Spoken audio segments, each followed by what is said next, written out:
You could be the most optimistic, happy person up here, but if you don't put in the work, and if you don't know what work to put in, it's not gonna happen. Optimism is very close to delusion.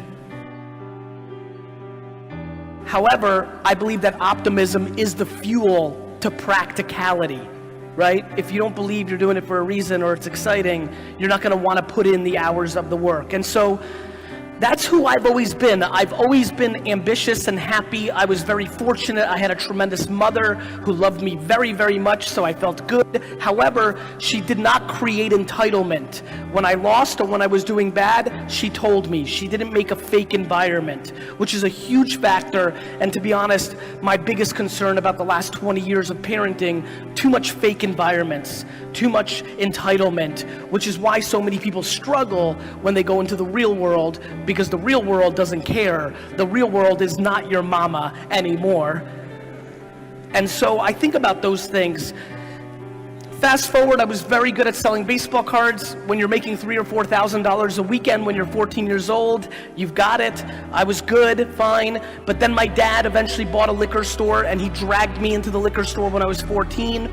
I started making $2 an hour, bagging ice. This was huge for me. If I didn't have that transition, all the money I was making as a young kid, it came so easy because I was naturally talented. I think not having that struggle of losing all that because my dad forced me to work in the store and making $20 a day, that really helped me. And I learned a lot in that liquor store. Most of all, what I learned was to watch people. I will go to the airport, and on my flight, I will literally read most of the comments on Twitter, on Instagram, your DMs. I will read them, and I'll read them to understand, was there anything I said in this hour that stood out, that didn't hit, that did hit?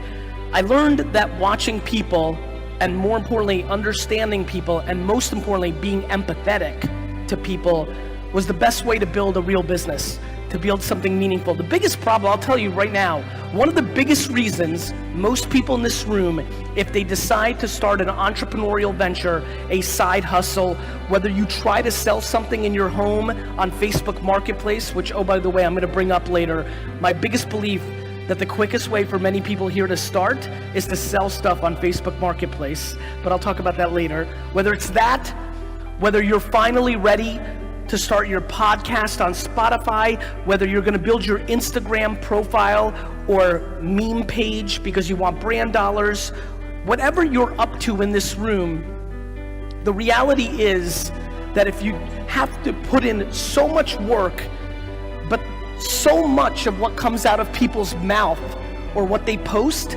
is selfish, not selfless. It's what you want. You want them to buy it. You want them to like your post. You want them to follow you. The biggest reason I have the luxury of standing here today is from the wine business, to the content I made on YouTube when it first came out, to everything I've done over the last 8 to 9 years in my books, in all my free content. I've always thought, how do I bring more value to you than I get in return? It's very simple. Karma, or doing the right thing, always works. The problem is, most people are impatient. The reason most people are impatient, especially in cultures like mine, Eastern European, in cultures like here, there's too many people in here that are trying to get successful too fast because they want to prove it to their parents. And in that impatience is a very important point. My friends, the number one thing I fear, period, is that people live their lives based on other people's opinions. The number one thing that I have seen as I've gotten older that has been very obvious to me is that most of the people here today do many of the things they do because of 1 to 5 people's opinions in their lives, whether their parents, their spouse, their older sibling, their neighbor. Living your life predicated on the judgment of somebody else is the great weakness of the human being. No matter how I tell you how to leave 500 comments on Instagram posts, or what time to post your posts, or why you should start a Spotify podcast tomorrow, or how you actually list an item on Facebook Marketplace, no matter what I tell you, if you post the first day and the person that you're worried about has a bad opinion of it, it's already game over. And so I flew all the way here, 24 hours, to put pressure on what is the most obvious conversation, which is, are you prepared to finally get quiet in your head and not allow the opinions of others to dictate your behaviors? Every person here knows what they want to do. If you're here today, there's something running through your mind that you want to do. There is no reason for you to be here today unless there's something running through your mind that you want to do. We were grown-ups already before the internet came. I was 18 years old. I'd lived my life, at least the childhood part of my life, without the internet. The biggest thing that excites me, especially in a mature internet market like here, WhatsApp and Facebook and Instagram and YouTube and Spotify, like, there's so much opportunity, and you don't even have to leave your home.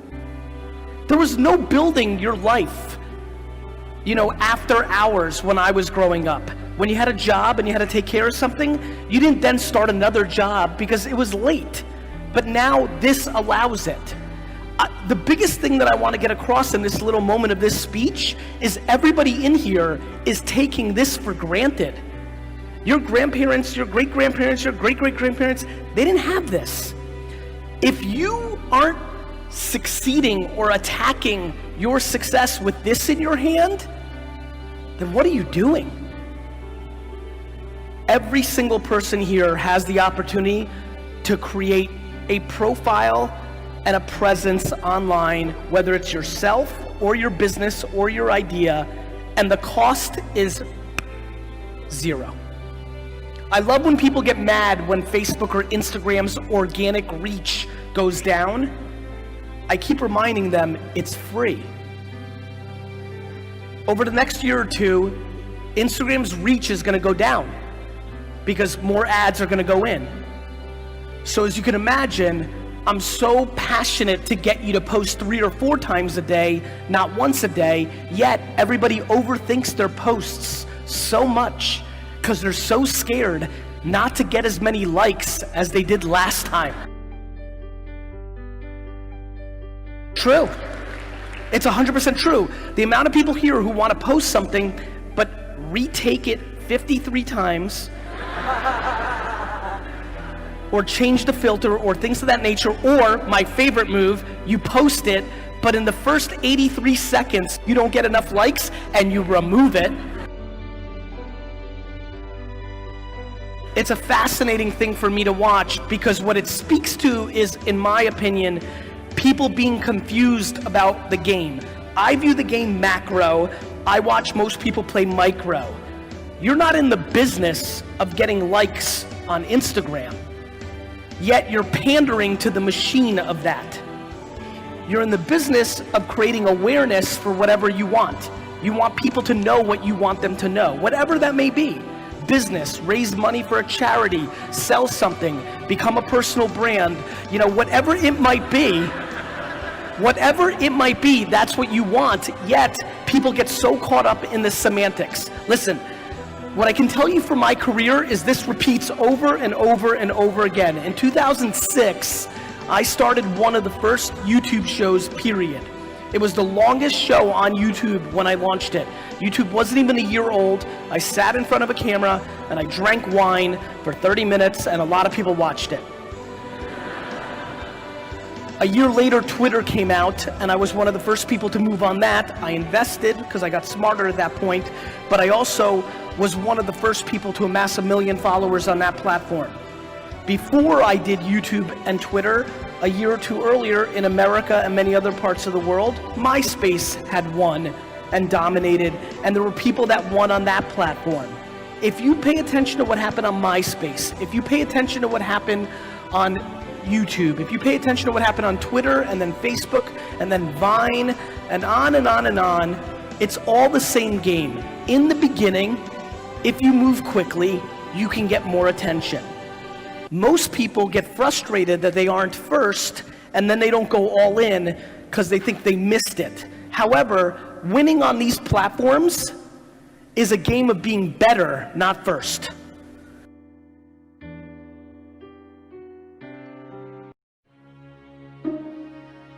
How do you explain a person in one meditation that's blind that comes out as now seen? Like, what happened there?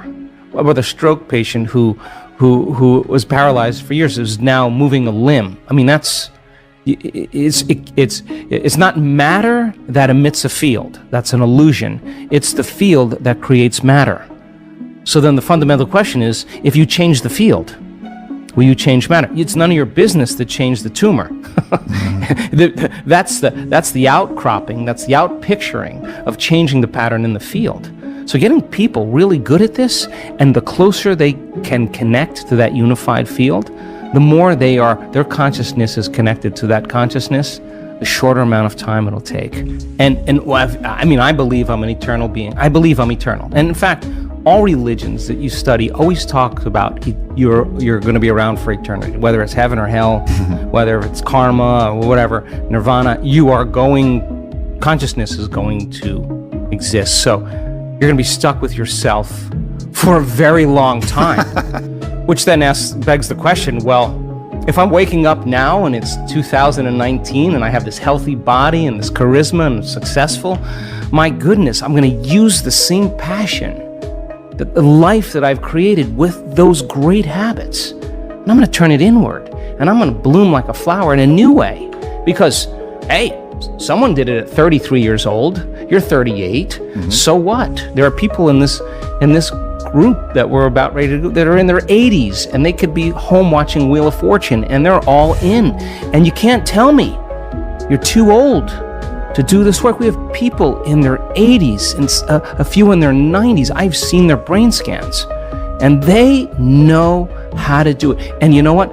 They're happy. You can't tell me you're too sick to do this work any longer. We have really, really sick people that have reversed very serious health conditions and even genetic disorders that there were no solutions for in medical science. And there were days that they doubted themselves. And there were days that they didn't feel like doing their meditations. And there were days they were in so much fear because the doctors told them they were stupid and they were going to die. And there were days they could have excused themselves and said, I have too much going on, I'm too busy. And they could have excused themselves and not done the work. But guess what? They did it anyway. They overcame the conditions in their environment. They overcame their beliefs. They overcame those programs, the conditioning. They overcame their body. They overcame their fear. Their love for life started to become greater than their fear of death. That's just because they made the effort to turn the battleship around. And you can't even tell me that you're too overweight or too underweight or too out of shape. I've seen it on all shapes and sizes. You can't even tell me that you never meditated before. In fact, many times people who have never meditated before have the most profound readings because they're not trying to do anything or expect to do anything or doing it their way. They're just following what you tell them to do. And in their innocence, they run right into something really big. So what? At 38 years old, practicing this, you could say then my new goal is to live for 150 years in a body that's 38 or 48. And we're measuring telomeres. We have people, many people, their biological age is way different than their chronological age. They don't care that they're 38. Their body tells them they're 28. And why? Because they're working with down-regulating genes for disease and up-regulating genes for health every day. Why? Because they understand that they can. And if you don't understand that you can and you're ignorant, then it doesn't work. So then people who actually say, I'm going to experiment. I'm going to become the scientist with my life. I'm going to measure the effects of me at cause. That's how I live. I say, all right, I'm going to change my energy. I can tell you, nobody changes. In all the years I've been doing this, nobody changes until they change their energy. And when you change your energy, you change your life. And why not every day, instead of getting up and searching for your cell phone? 86% of the people that have a smartphone, the first thing they do when they wake up is they do their WhatsApp, their text, their Facebook. They take a picture of their feet, they post it on Facebook. Then they do their Instagram, take a picture of their cat, and then they link in and they check one email, the other email, they check the news, and now their attention on everything known in their life. They reaffirm their identity, and then they go through all those routine behaviors. 95% of them, they're not even present and conscious of. There's just a group of them. Or they're remembering their problems in their past. That's how they start their day.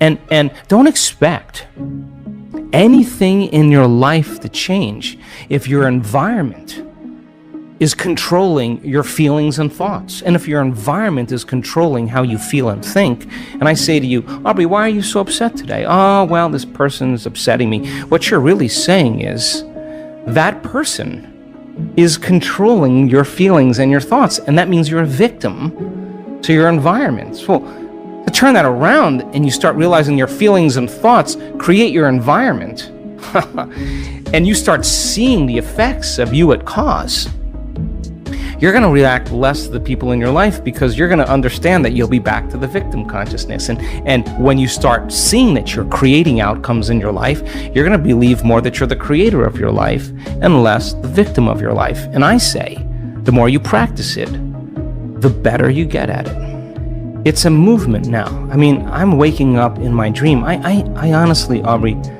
never thought that I would witness what I'm witnessing in this lifetime. And there's a new consciousness emerging. There's something happening where people are latching on to their own empowerment, latching on to their own unlimitedness. And it's becoming very contagious. So the person, I used to golf a lot with my friends, and I used to say to them, I'm a decent golfer, but I'd say to them, I'm just not good enough to get upset. I'm really not, but I'm going to have a lot of fun, and I'm going to play, and the more fun I have, the better I play. I watch, you duff a shot, and then you start getting angry and frustrated. It's the same thing. Yeah. That's your game is going to, you're going to make the same mistake on the next swing because your emotion is keeping you in your past. So you got to make a choice to self-regulate or not. And the ones that get right back on, that have ice water in their veins, that can settle down and refocus again, yeah, those are the ones that execute really well. So the person who can't get beyond themselves, it's just a matter of practicing. How many balls do you have to hit? How many punches do you have to throw? How many kicks do you have to throw? Till all of a sudden you start looking forward to doing it. And yeah, I can tell you this because I've been doing it for a very long time. Some days are easier than others, but I'm not going to give up. I'm just not. If I'm going to carve out some time, then I'm all in. I'm not going to shut my cell phone off. I'm going to can disconnect from it. It's all going to be there when I get back. What I'm going to do is I'm going to make my inner world more real than my outer world. And step by step, you can't get impatient doing this. You can't get frustrated doing this. You can't get resentful doing this. You can't force it or control it doing it. I've seen what happens in the brain. You're going to make your brain worse. So sooner or later, you start figuring out that isn't it. And all of a sudden, you start following the instructions. And you start going, wow, that was really easy. What was I doing up to this point? Everything but the formula. You were doing everything else but the formula. Doing it your way, analytical mind telling you to quit, it's too hard, you'll never get it. Yeah, those are the exact things that are standing in the way between you and your future. And every time you become conscious that you do that and you settle back down, that's a victory. Every time your body wants to get up and check an email or check the cell phone or get up and get a cup of coffee and you settle it down, you're telling the body it's no longer the mind, that you're the mind.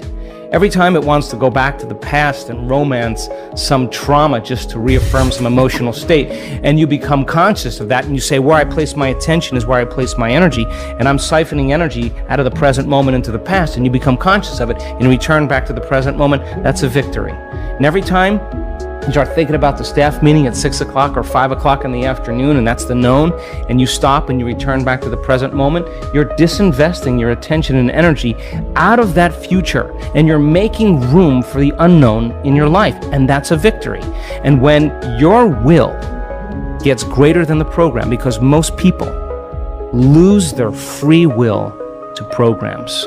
because they are on that wheel where you could take their yesterday and lift it up and set it on their tomorrow, because they're in the habit of doing everything in a routine way.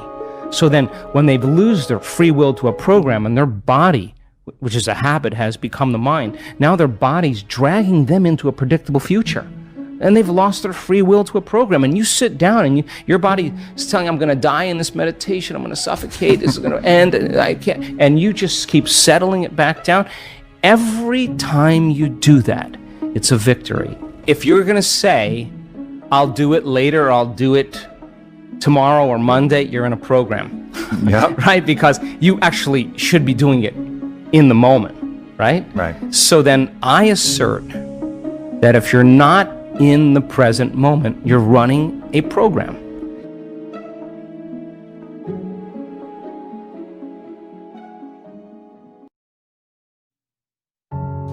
Everybody experiences extreme stress at some point in their life. I don't care who we are. Something happens outside our control and it hits our life and it knocks us on our tail. It might be a health stress. It could be something with your family. It could be economic, career. It could be something emotional that happens, biochemical. There's so many things. It could be an environmental situation that had nothing to do with you. Every one of us in our lifetime are experiencing extreme stress. And these days, because of the economy and the way we respond to it, the majority of people are experiencing some form of extreme stress, at least according to polls. Stress doesn't come from the facts. Stress comes from the meaning that we give the facts. Yes, those things have happened. But the real question is, if we fight what's happened, we got a problem. We got to decide, what are we going to do with what's happened in our life? How are we going to take this? How are we going to mold this? How are we going to turn our life around? Because when you come up with a new meaning, you get a new life. So what are we going to do in this session? Well, in this session, we're going to take a look at something from a different perspective. We're going to ask you this question. What is the single force that controls the quality of your life? If there was one gift our Creator has given us, or the universe, whatever you believe, what is it? What is the one power that you have right now in this moment that can change everything? You have it, I have it, we all have it. It's this one singular individual power that can change anything in our life, regardless of what's happened to us. And I know you know the answer. The answer is the power of choice. The one thing we have in this world is we can't control the events, but we can choose what to focus on, we can choose what things mean, and we can choose what to do. Those three choices, those three decisions really control our life. It's not so much the conditions of our life that control our destiny as much as the decisions of our life. Try for a second to think about something. Think about your life. And just think about, are there a few decisions? If I were to ask you 2 decisions you've made in your life, you know, that if you would have made a different decision, you would have had a totally different life. I mean, it may be, a life may have been better, or it may have been worse, I don't know, but you would have a different life. I'm not asking you to buy into the fact that you should have known the answers. I just want you to see the power of a decision. How is your life better today because of a decision you made years ago, not just negative ones? Think about it. Sometimes a little decision changes your whole life. Like you decide one day to go to a certain school, and you go to that school, or to go eat someplace, and you bump into the person that becomes the love of your life. Or you meet someone, and you decide as a result of that you're going to become a photographer, or a software engineer, or a business person, or a doctor, a dentist, whatever. They impacted you, but you made the decision, that's what I really want. That's what my life's going to be about. And that decision has affected so much of your life. What you do, how you live your life, how you spend your time, what you earn or don't earn, you know, who you attract into your life, beliefs you have, all come from some of these little decisions. What you decide to eat from your dinner plate each night certainly determines your physical destiny, right? We all know that, at least to a certain extent. I know there's a certain amount that's genetics, but I'm talking about the stuff you and I can control. So decisions equal destiny. It's not our conditions, it's our decisions. So if we want a new life, if we want a new experience, we've got to make new choices. If you don't like the way your career is or your business is, change it. If you don't like your body, change it. You don't like your relationship, change you first, because if you change it, you'll bring you to the next one. Maybe it's time to change it too, but change yourself first.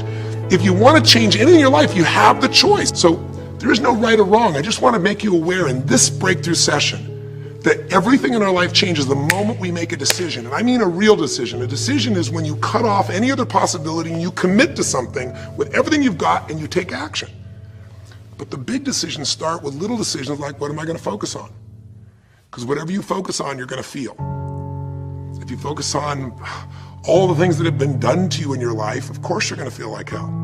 If you focus on all the amazing coincidences that have happened, things that maybe they were guided, maybe not, but things happen, and because of that, you met this person that's your best friend, your husband, your wife, or because of that, you have this ability, or because you were there that day, God, you missed an accident. I don't know what it is, but whatever you focus on, you're going to feel.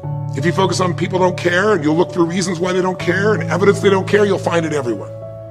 If you look for evidence that people are really good people inside, that at some level we all care about each other, you'll find it. Seek and you shall find. The secret is, have you become conscious about your decision making? Because this breakthrough session is, really, you want to change your life, make new choices. New life comes from new choices, but you got to make conscious choices. The people in this particular television special, Melissa and her husband, they really found themselves in a place where they were both making decisions, Melissa and Rick, that were unconscious. When you make decisions about what to focus on and what things mean and what to do, and you're unconscious, you get pretty terrible results usually. Now, we've all done this. I do it still. We all do. But if you want to change your results, you got to become more conscious in your decision making. So think about it. What you focus on, you will feel. Whether it's true or not. You focus on how people don't care, you're going to feel they don't care. Second decision you make is, what do things mean? So you focus on something someone does and you come up with a meaning, and the meaning is, no one loves me. The meaning is, they're trying to take advantage of me. Depending on what meaning you come up with, and you get to choose the meaning of anything. For some people, they say, this situation happened with the economy, and what that means is, I'm going broke. Somebody else said, the situation happened with the economy, guess what? That means I'm gonna work harder, I'm gonna be more creative, it changed everything. Everybody else is gonna quit, so we're gonna dominate the marketplace. For people to do it. Is this the end right now, or is it the beginning? See, whether it's the end or beginning is your choice. You get to decide, because once you make up a meaning, it's true. If you think that this is the end of a relationship, are you going to treat people the same way as if you think it's the beginning of a relationship? No way. In fact, I tell people, if you want to have a great relationship, think about this. Treat people like you did in the beginning of the relationship, and there won't be an end. In the beginning of the relationship, when somebody says to you, would you take out the trash? What do you say? Of course, take out the trash. You're happy to do anything, right? But after about 6 months or 6 years, you go take them out the trash. You go, what do you mean? What, I look like your janitor? Take out your own trash. The meaning we give things is very different, and so we feel different, and our life is different. In the beginning, you'll do anything for someone. Now you make up a new meaning. Why should I have to do that for them? Little choices, like what to believe about yourself, what to believe about other people, whether this is the end or the beginning, start to affect your whole life. And the third decision we make, we decide what to focus on, most of us unconsciously. We decide what things mean, and the third thing we decide is, what are we gonna do? We decide to quit, because it's overwhelming. We decide to get strong and focus. We decide we're going to turn it around. We decide to wait and see. Ultimately, your destiny is determined by what you do. So, for example, what do you do if somebody comes to you one day and says, you have a tumor? Again, I've had that experience. I use that as a reference point because I've had a lot of intense experiences in my life, but that was one of the more intense ones for sure. Had many, but that was very intense. You know, first, what do you focus on? Do you focus on it's over? Do you focus on why me? Do you give it a meaning that says, I'm gonna die? What do? Do you just go through traditional therapeutic approach? Do you put yourself in the hands of someone else? Do you evaluate this? Do you get a second or third opinion? Your destiny is determined by your decisions. Now, if you're a guy like Lance Armstrong, you focus immediately on, I gotta find a solution. The meaning you come up with is, this is the ultimate battle. And what you decide to do is you're gonna exhaust every possibility. Now that doesn't guarantee you're gonna succeed, but it's interesting. When you have that kind of a mindset, it shifts you. And Lance Armstrong, I mean, he was told things like, look, you got tumors here in your brain, you got them in your lungs, right? You got, obviously, in testicles, and you ride a bike for a living. That's pretty tough. But he made it through all of those pieces. Now, am I saying because he made the right choices? I can't tell you that. There's certainly some grace in everything. I think in life, there's three things. There's our ability to choose what we're focused on, or to commit, to get a result, to put all our intention and focus into something. There's our ability to do the right things, to have the right strategy, to execute. And then there's some grace. There's what some people call luck, some people call grace. There's if you do the right things over and over again and with total focus, sometimes, you get good fortune that comes your way. And you tend to have more good fortune when you're totally focused and decisive and you take lots of action than if you kind of just sit around and accept things like that you don't have a future.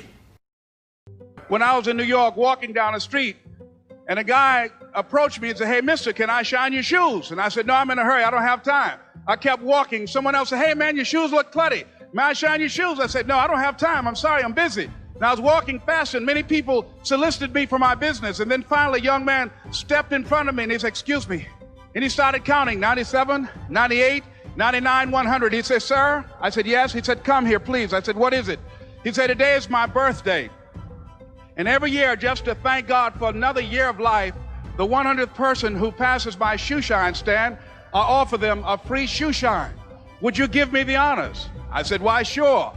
I got up on the shoe shine stand, George, and I sat there and he shined my shoes diligently. And when I got down, I looked at them, they were sparkling. And I was walking away and I said, "Thank you." And I stopped, I said, "Excuse me, but how much do you usually charge?" He said, "Only $2. I said, "I tell you what, today's your birthday. Here's $5, keep the change." He said, "Thank you." As I was walking away, looking in the opposite direction at other people coming, he started counting again. 97, 98, 99, 100.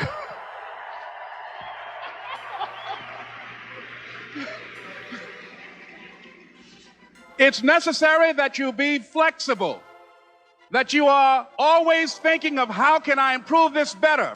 This is a customer-driven economy. It's necessary for you to always explore various ways in which you can improve the quality of service that you're providing for the people in your organization. I remember something a major company had talked about, the extra value service they were providing for their customers. And the lady who had the news conference summarized it this way. She said, "It's not our intention to satisfy our customers or to please our customers. Our intention is to amaze them." It's necessary, if you're going to compete today, that you look for ways to amaze your customers by being one of those individuals that keep your commitments, that keep your word, that's relentless. It's necessary as you work with the people that you bring into your organization, that they see that you are a good example of a person to work with because you model integrity and determination and ambition and truth and honesty and the way in which you conduct business. The next step is, that is you. That is you. That no one can do it for you but you. And even though you face disappointments, even though you will experience some setbacks, it goes with the territory. You must understand that. I remember I was playing a game with my 9-year-old son, John Leslie, and I beat him 10 straight games in a game called Connect 4. And finally, I said, "John Leslie, I'm bored. I don't want to play you anymore." And I got up. I said, "I'm ready to go to sleep now." And repeat after me, please. Let's say this together. It's not over until I win. John Leslie said, "No, you can't go now, Dad." I said, "Why?" He said, "It's not over until I win." That was his attitude. We sat down and we played several other games. And finally, after the 11th game, John Leslie won, and he got up and he yawned. And he said, "I'm ready to go to sleep now." And I'm saying to you, what if all of us took that attitude after we face a rejection and a no, or we have a meeting and no one shows up, or somebody say, "You can count on me," and they don't come through? What if we have that kind of attitude? The car's repossessed. Nobody believes in you. You've lost again and again and again. The lights are cut off, but you're still looking at your dream, reviewing it every day, and say to yourself, "It's not over until I win."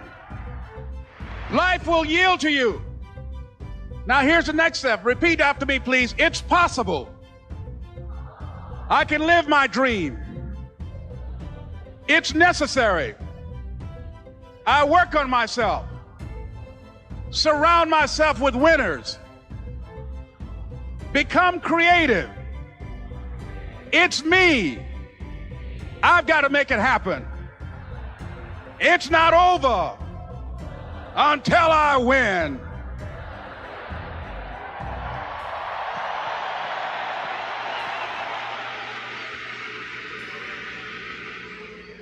The next thing that's important to know, yes, it's possible that you can choose your future and direct the course of your life as you run toward your dream.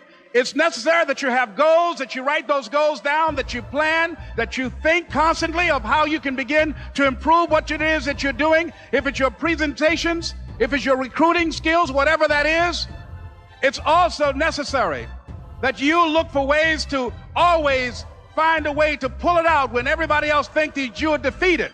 That you've got to take personal responsibility to know that in order to become successful, you've got to make it your personal business to do it.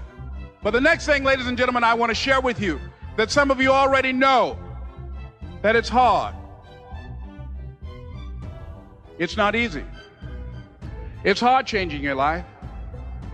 It was hard when just over 3 years ago in the Penobscot building in Detroit, Michigan, where I was operating my business, and I fell on some hard times, and I was sleeping in my office. It was hard coming into the lobby, and the security said, "Excuse me, Mr. Brown, can we see you for a moment?" And I said, "Yes." And I walked up to the counter, and he gave me an envelope. And he said, "Would you mind reading it here?" And I opened the envelope, and the envelope was from management that said, "This is an office tower. It's not a hotel. Please do not sleep in your office." And I said, "Excuse me, sir." I said, "I just work long hours in creating my business. I'm an entrepreneur. And right now things are bad for me, but they're not going to be this way always. And I just asked for the opportunity to continue to operate like I'm doing. I'm not trying to make this my home." And it was hard coming through the lobby. And sometimes they would laugh. There's a guy talking about becoming successful. And look at him. He's bathing in the bathroom upstairs on the 21st floor. He sleeps on the floor. Him and 2 other dreamers up there. Look at him. It was hard, ladies and gentlemen, coming to speak to people. And I was facing financial difficulties in my own life. I was behind on my bills and my dreams, and I'm saying to them, you can live your dream. It was hard, ladies and gentlemen. It was very difficult to pick myself up each day believing that I could do it. There were times that I doubted myself. I said, "God, why is this happening to me? I'm just trying to take care of my children and my mother. I'm not trying to steal or rob from anybody. Why did this have to happen to me?" It was very hard. And here's what I want to say to you. For those of you that have experienced some hardships, don't give up on your dream. No one could have convinced me by holding on, by continuing to push forward, by continuing to run toward my dream, that one day I would have my own talk show. It's a long shot, ladies and gentlemen, from Liberty City, an abandoned building on a floor, never knowing my mother or father. It's a long shot. Being here with you today in this dome in Atlanta, it's a long shot. No college training, labeled educable, mentally retarded, but I kept running toward my dream.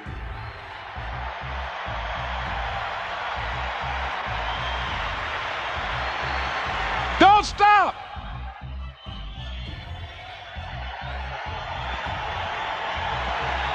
Don't stop.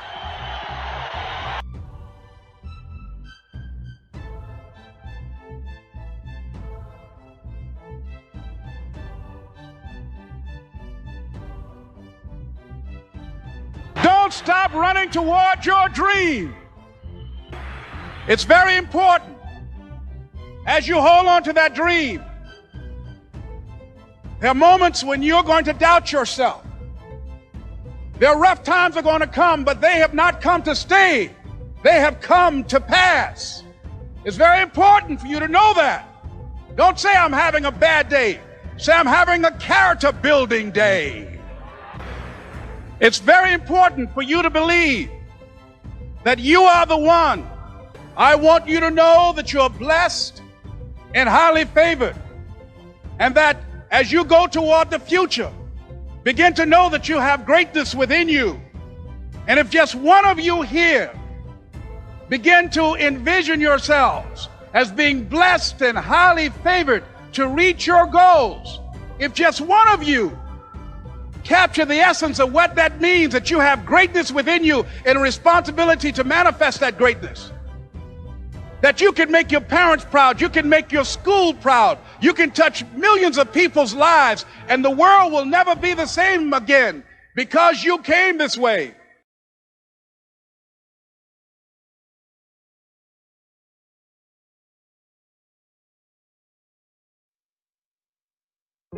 When you fight life and go, I should be a singer and not a mom, and you got 5 kids, you got a problem. When you fight life and say, the economy should be different, you're gonna be stressed.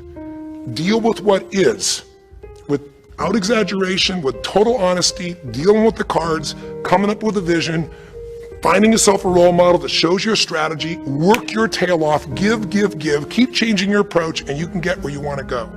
Make sense? Now that might sound like a lot. So to get you started, here's what I'd like you to do for this session. Start out, if you want, by taking a big crisis or problem you have and going through these steps, saying, okay, what's really true? And let me exaggerate, let me stop the exaggeration. Let me not make it worse than it is. Just let's define what's true. Let's stop the story. Just here's what it is. We got this much financial challenge. We got this physical challenge, whatever it is. And then go to step 2. All right, let's find out the truth. Let's get the details. Let's forget the details and figure out what we're gonna do. And then here's where we're gonna go. This is where we're gonna eventually get to. It might take us longer to get where we wanna go, but we're gonna get here. Who's done it that we can model, that we can follow the steps in, who can coach us? And let's just work our tail off and change every day. But to give you a quick jump, sometimes when you're in the middle of crisis or crises, multiple crises, lots of things going on simultaneously, it feels a bit overwhelming. So, and you might not know a role model. You might say, Tony, I don't know who. Well, not hard on the internet these days to find role models, or come to an event. I can promise you we can show you plenty of role models. This is what I do for a living. But what you can do right away is you can model yourself. Think about it. Almost everyone alive has been through more than one tough time, crisis or multi-crises, where you're having a problem financially and you're having a problem with your family and you're having a health problem all simultaneously. Those are the intense ones, right? But if you're standing still today, most of us have found a way to get through it. And if you don't, you know someone who went through a tough time, a grandmother, an aunt, an uncle, somebody. The greatest way to make that change happen when you break out of it, break through, you break out of a problem, you break out of a crisis, is model yourself. So we have 5 questions when you click on this link. And you can do it by video so you can see yourself, and you can share it with other people, or you can type in the answer. I'll tell you in advance what they are, and then when I'm done here, I want you to do it right away if you would. The first question is, what's been one of the toughest times in your life? What's been one of the toughest times in your life that you did get through? Maybe it was a financial situation. Maybe it was a career situation. Again, maybe it was an intimate relationship where you were crushed. You thought you could never make it through all the pain you went through there.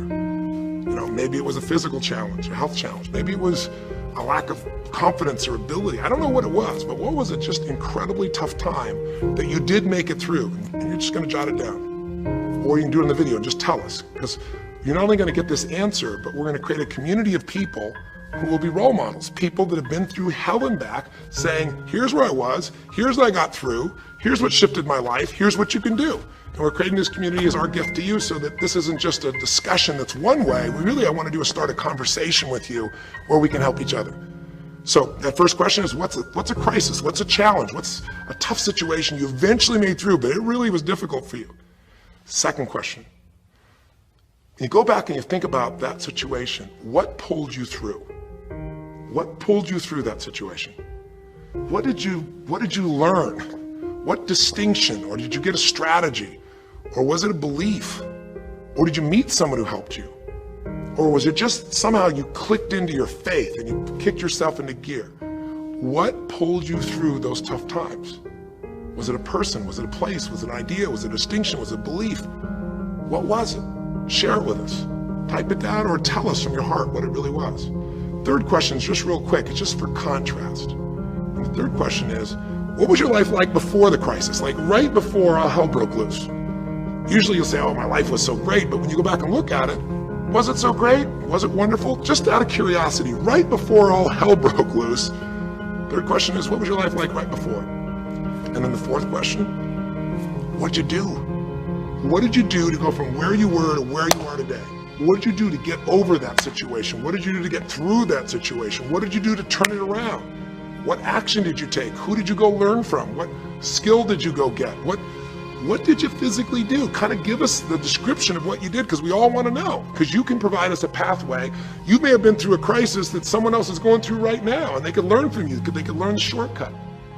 And finally, the fifth question, maybe the most important one besides what pulled you through, and the fifth one is, how is your life actually better today because you went through this crisis?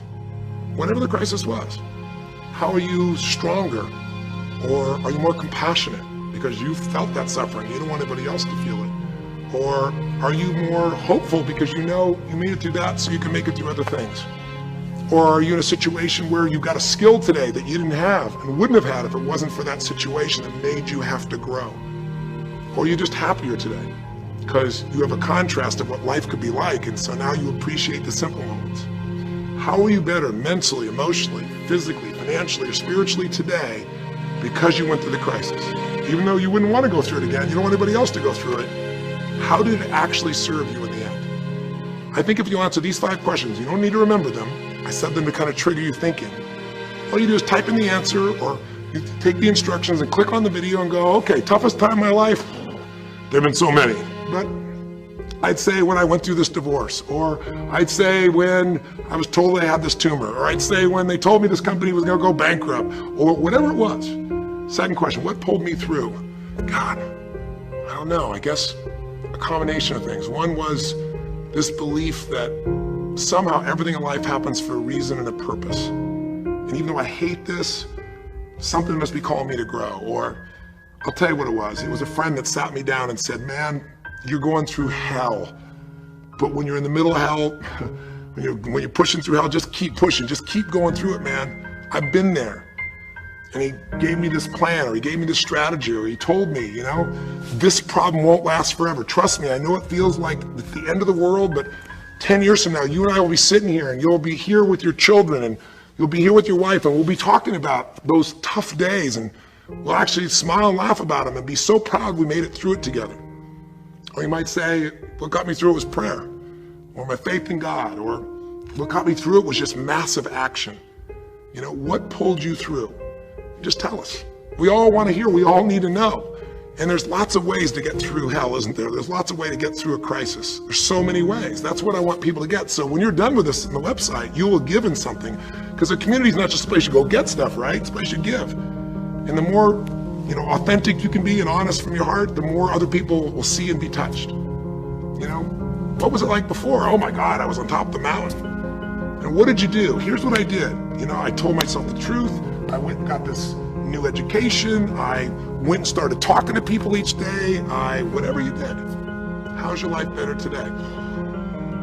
There's a phrase, be humble or be humbled. I have a different level of humility because I know, that as good as I may think I may be, that situation reminded me that life is not just about me, it's about we. Or, gosh, because of that, I love my wife so much because we made it through that situation together. Or because of that, man, I'm so much stronger financially. I'm on top of things. I don't let anybody spend. Whatever it is, tell us how your life's better. Okay? I don't know how long this session was. Again, there's no script here, baby. I just want to work with you heart to heart to say one thing. If you want to break through, you have to make new decisions. New choices create a new life. The only thing stopping you is some limiting belief. Some belief about how life should be different or you should be different. Deal with life the way it is. Tell yourself the absolute truth. Don't make it worse than it is. Tell yourself the truth. Deal with it. Get a vision. Get strong. Get a strategy. Get a role model with a strategy and get into action, and then put your focus on taking action every day. Giving. Change your approach. You will get there. Go to the Power of Crisis right now. Click in. Give us your message. The answer's the 5, and look at other people. You'll find people who've been through things you can't imagine. A woman talking about how one day she was home and a man came in, and to try and save her children from being hurt, she had to let him rape her right in front of her kids. And when her husband found out, he came home, he was so upset he left her.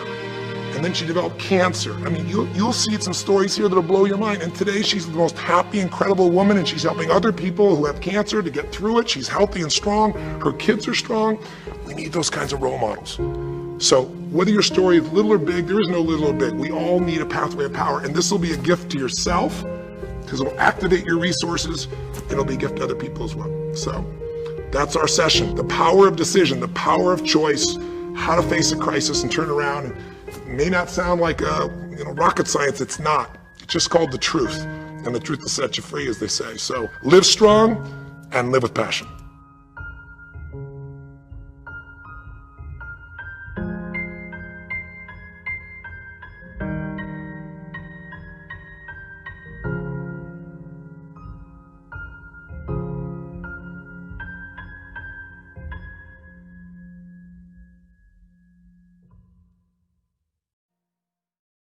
Your brain is the most powerful weapon in the world. Once you put away your phones and your computers and all that we have nowadays, yeah, it's great. We're up to date. But your brain is the only thing you have when you're going through depression, when you're going through hard times, when you're going through death, real life. You can't Google that, man. You're alone. You're alone. You may have a shrink you're going to, you may have a best friend you're going to, but there's 24 hours in the day where you're alone in this brain, and your brain is talking to you in all kinds of ways, and it wants to control you and pull you in these different pockets. If you can't control your own brain and your brain controls you, you got to tell your brain where you want to go and how you want to go and how you want to get there. You got to control it. If not, it's over. What existed for me was, okay, man, how am I going to make this work? And all I knew back then was hard work. The only way anything gets accomplished. That's all I heard back in those days. You gotta work hard. You gotta work hard. I'm not getting I can't get this paragraph. I can't remember what the f***'s in this paragraph to pass this test to get in the military. Read it again. Still not getting it. Read it again. But if you're not getting it, write it out. And that's how I started learning. Okay, well, I gotta write out everything I do. And then write it out again, and write it out again. And guess what happened? I got it. I can't swim. I'm negative buoyant. Go back again. I can't swim. Go back again. Go back again. Go back again. I got it. I realized if I keep going back and going back and going back until the just becomes, your mind will say, okay, we're gonna figure it out. Because he is not going to stop. It's not like I'm gonna try one more time. No, it's just like alarm clock goes off, boop, we're going back. I can't read right, we're going back. I gave myself no way out, and my mind realized that. They said, okay, we're gonna adapt and overcome now. Like a lot of people say, trying hard. Your mind knows, man. It knows this guy's bull. Me, man, this guy's lying. There's no truth behind it. When I was in Navy SEAL training, people go, how were you there for 18 months? The program was only 6 months long. You were in 3 hell weeks in 1 year. No one's ever done that. How did you do that? I talk about the new norm. When I lived in a $7 a month place when I was growing up for a short period of time, I loved it. I didn't know any different. That was my norm. Once we moved out of that place, we moved to a $236 a month place. I was like, I never want to go back to that little piece of shit.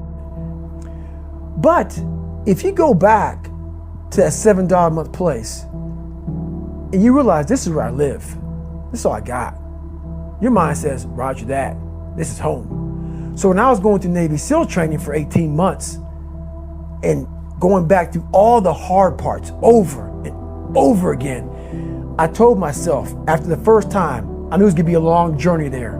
My body was breaking down. It was just how it was going on. I said, you know what? This is my new norm. So my mind said, it's like going to work. Like you go to work, you put your suit and tie on. I go into suffering every day. Every day, suffering, being broken, duct taping my feet up, stress fractures, shin splits, being broken. This is my new norm. And your mind says, if we're not broken, this ain't normal. We gotta be broken. So then your mind starts to get tougher and tougher and more callous. People go, how did you run on broken feet? Broken shins.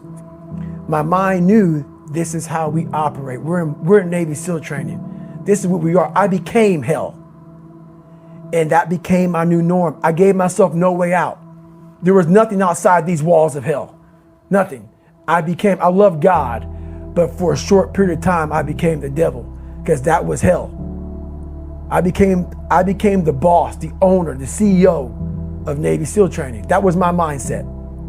And that's how you get through things. You immerse yourself in wherever it is, and you become that. You become that and give yourself no way out. When I was 297 pounds and I was fat as hell trying to be a Navy SEAL, the scariest thing in the world to me, even to this day, was that could have been the rest of my life. I thought then I was trying hard. That's the scariest thing in the world. I thought then, 297 pound, working for Ecolab, spraying for cockroaches, making $1,000 a month. I thought that was me at my 100% potential. Come to find out, a few years later, I wasn't anywhere near that. 106 pounds less, graduated Navy SEAL training, went on to do all these other things. Looking back on that was me trying hard. That's why people gotta understand, what is in us, we have no idea until we start trying hard. And I mean really trying hard, where you're obsessed with, hey, this is my new norm. My new norm is that, wow, this isn't always fun. It's not always meant to be fun. And that's when you know you're trying hard.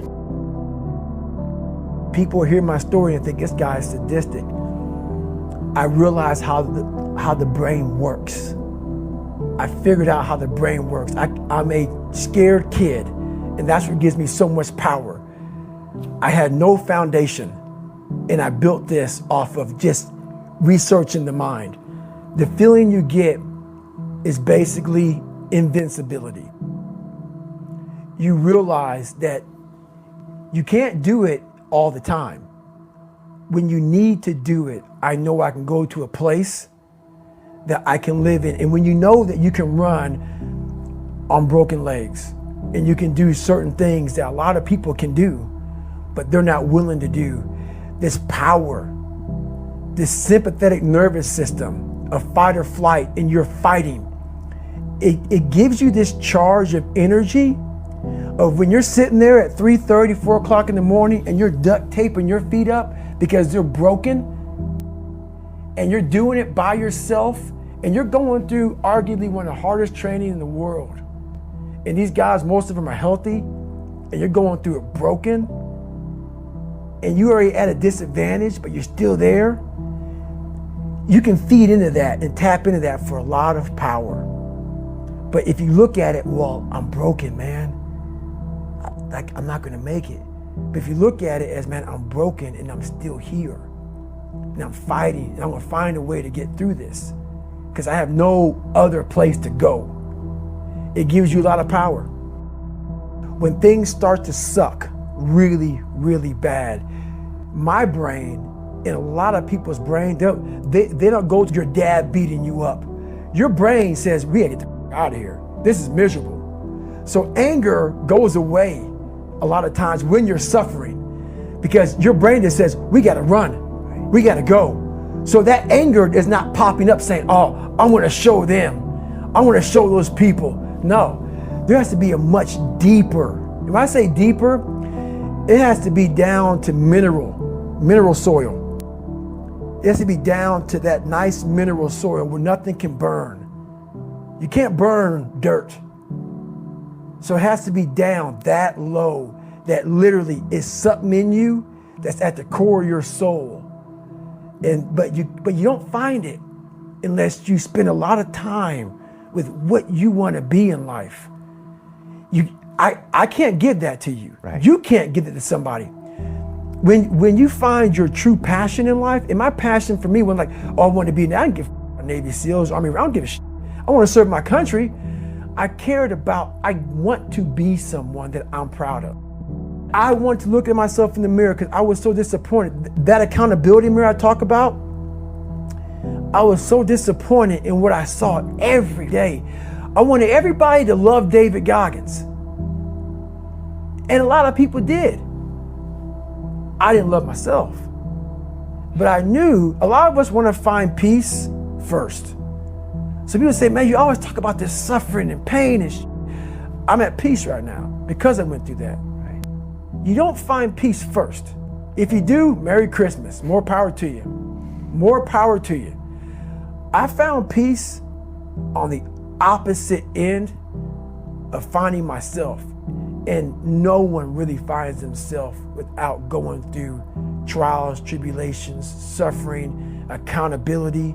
And accountability is suffering. Being accountable every day for doing right for yourself, for the people next to you, it's miserable. It's hard. So, even the smallest details.